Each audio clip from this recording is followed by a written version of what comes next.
Hi, my name is Brittany. I'm a psychic and a healer. So I'm going to be reading a spread on Divine Feminine and Divine Masculine. The first card I'm getting for Divine Feminine is Recovery. So I am seeing that the Divine Feminine has made the first step toward her journey. So I feel as though what I mean is that there's a new chapter on the horizon, and the Divine Feminine is walking toward it, albeit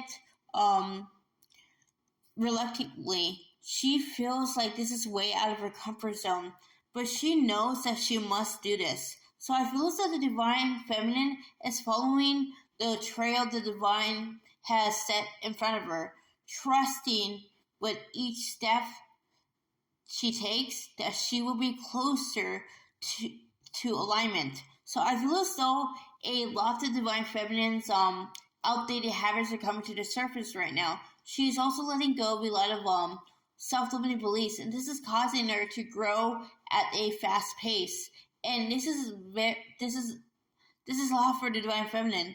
Even though she is the type that craves growth, I feel as though right now is pushing her past her comfort zone. She feels as though this is more than she can take. And I feel as though the Divine says that the problem lies with the approach that she's taking, not with the growth itself. So I feel as though what the Divine Feminine needs to do is to let go of controlling the process and to trust in the unfolding of the Divine plan.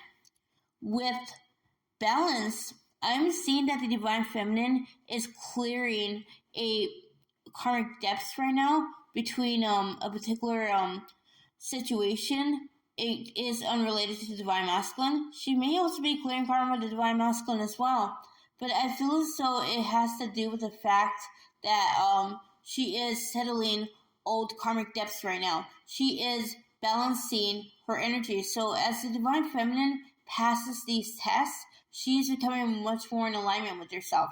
She is going into a more balanced headspace.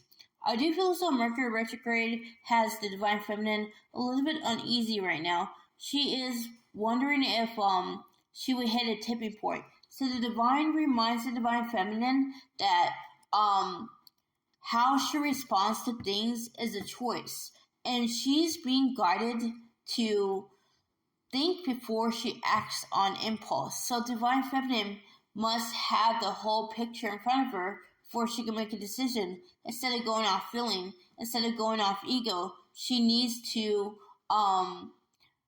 think strategically.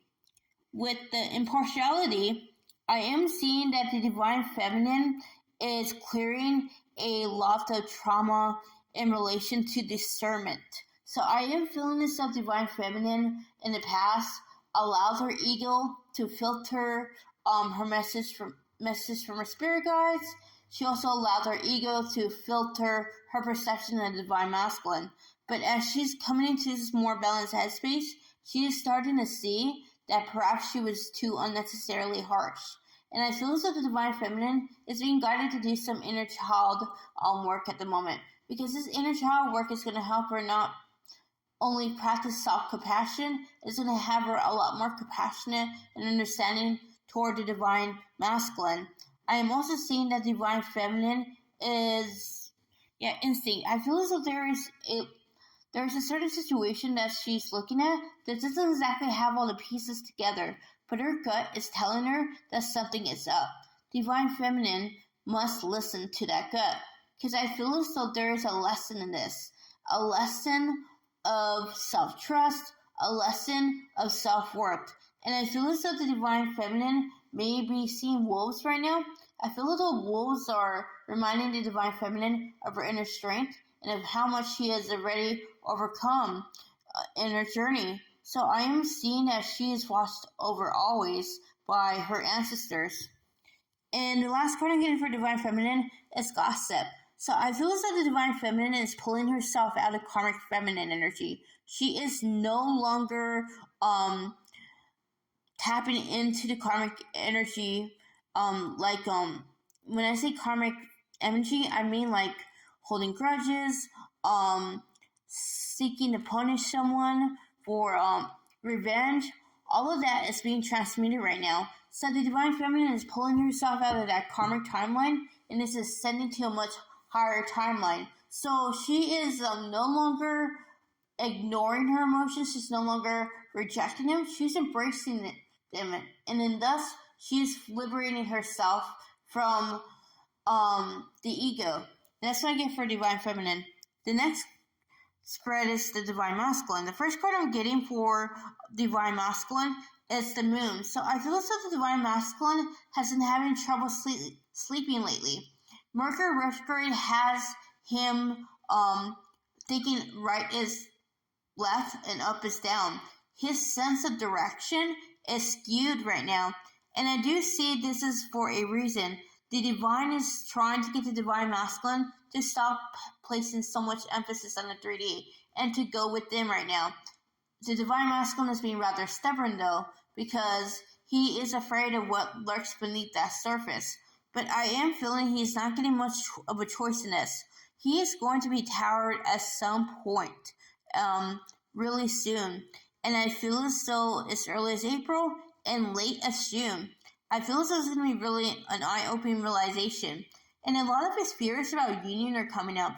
He feels as though him and the divine feminine are not meant to be together. So if the divine feminine in question is having those same thoughts, this is confirmation that you two are mirroring. And you must do something to transmute it, to purge it.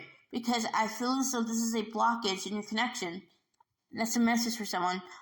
With the Four of Swords, I am seeing that the divine masculine is also in a place of healing right now. It may seem like he's not doing much, but he's actually protected by the divine right now. As he undergoes his metamorphosis, he is shedding the old layers of his false self and stepping into his power. He is utilizing his potential and harnessing it so he can be the divine masculine that everyone knows he is. And I am seeing that the divine masculine is also clearing trauma revolving around love. So I feel as though in the past he got hurt. Yeah, but the world card just confirms it. He's closing out a cycle where he protected himself. He barricaded himself in order to avoid being hurt. I feel as though the divine masculine has now realized that he has actually denied himself much more than just love. He denied himself joy,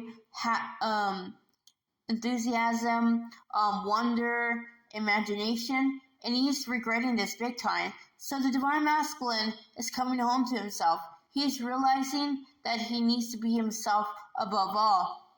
And the next card I'm getting for divine masculine is the King of Pentacles. So the divine masculine is working very hard on becoming much more trustworthy and embedded more in his integrity. So he is no longer sacrificing his integrity in order to fit in. He is accepting his flaws and all and incorporating them into his sense of being. So the divine masculine is also clearing a lot of solar plexus blockages as well, and this is causing the divine masculine to step more into his power. He feels his confidence that he has never felt before. And the last card I'm getting for divine masculine is the Six of Swords. With the Six of Swords, I feel as though even though it seems as though the divine masculine is still in this karmic situation, I am hearing that that's not necessarily the case. It is on the rocks already. There is no reviving this connection. And I feel as though the divine masculine knows this. He knows that things are finished, but I feel as though he needs time to accept that. So as he heals more and more, he's going to start seeing that he needs to let this connection go. And that's what I give for the divine masculine. If you want to book a personal with me, my email or Facebook link is in the description box below. I will see you another time. Namaste.